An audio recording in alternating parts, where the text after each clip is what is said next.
Bonjour à tous et bienvenue dans cette nouvelle vidéo. Et aujourd'hui, je vais vous présenter les tortues.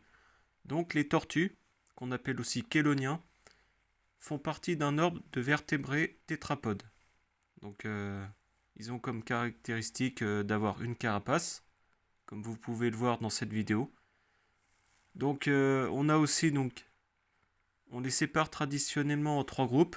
Donc on va avoir les tortues terrestres, qui vont être sur Terre, les tortues aquatiques et les tortues marines.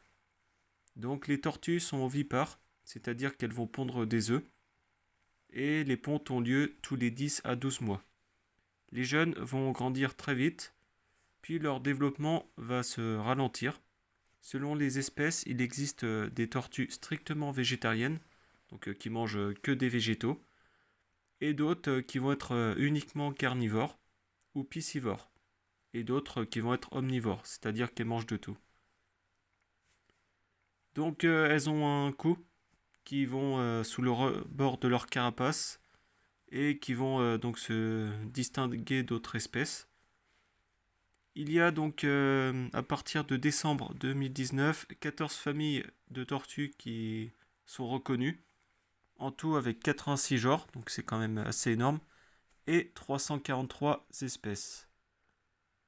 Donc je vous ai un peu parlé de la carapace. Qu'est-ce que c'est précisément? Donc c'est une caractéristique principale des tortues. Donc bien sûr ce sont des reptiles. Donc celle-ci est composée d'un fond plat qu'on appelle le plastron et une dossière convexe. Donc convexe qui est une forme arrondie qu'on appelle la coquille.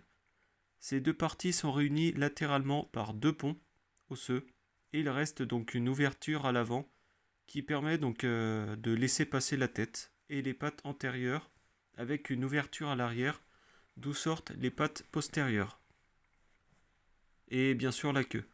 Donc la carapace est constituée de plaques osseuses qui vont être soudées au squelette de l'animal et qui est recouverte d'écailles en kératine sur sa face externe. Chez les tortues terrestres, on va avoir une carapace qui est particulièrement massive, d'où le poids élevé d'une tortue terrestre, et peut représenter 2 tiers du poids total de l'animal. Donc cette carapace est très utile, elle sert à la fois de bouclier et à maintenir une partie de la chaleur interne de l'animal, et ça permet aussi de stocker du calcium.